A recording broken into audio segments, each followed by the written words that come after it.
Bonjour, je me présente, je suis Mourjane de l'équipe BioSentinel. Alors, je vais d'abord commencer par présenter mon équipe parce qu'ils ne sont pas là actuellement. Donc il y a moi du coup, je fais du game design, donc je travaille dans les jeux vidéo et la recherche. Ma collègue Virginie qui est experte en biodiversité et Sylvain qui est développeur. On a aussi un graphiste qui vient de chez Disney, qui s'appelle Benoît. Hop. Donc BioSentinel c'est un jeu vidéo mobile qui permet aux utilisateurs de découvrir la biodiversité et de les sensibiliser à la biodiversité autour de chez eux. C'est un peu sous le même format que Pokémon Go.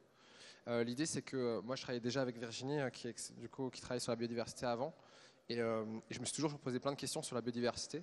Et donc, en fait, quand je pose des questions, elle me répond en direct, et c'est vraiment bien parce que j'apprends de manière interactive en permanence. Et c'est ce qu'on a essayé de reproduire en fait dans BioSentinel. C'était le fait que à n'importe quel moment, la personne peut sortir son application, se pose une question, l'application lui répond.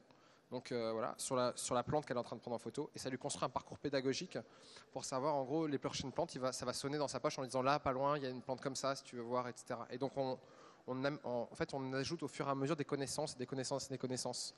Et les personnes débloquent en fait des arbres de compétences sur les plantes. Et au fur et à mesure, en fait, par exemple, il y a une semaine où ils vont chercher des plantes grimpantes, si jamais ils ont débloqué du lierre au début et des choses comme ça.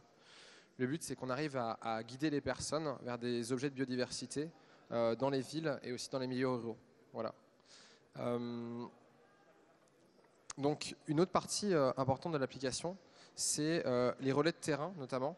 C'est-à-dire que dans l'application, les associations qui font des activités de terrain peuvent s'inscrire et peuvent directement inscrire leurs événements. C'est-à-dire, par exemple, si vous vous le baladez avec votre enfant on va dire le dimanche, vous trouvez des choses qui sont liées à un domaine, genre les eaux et marais, par exemple.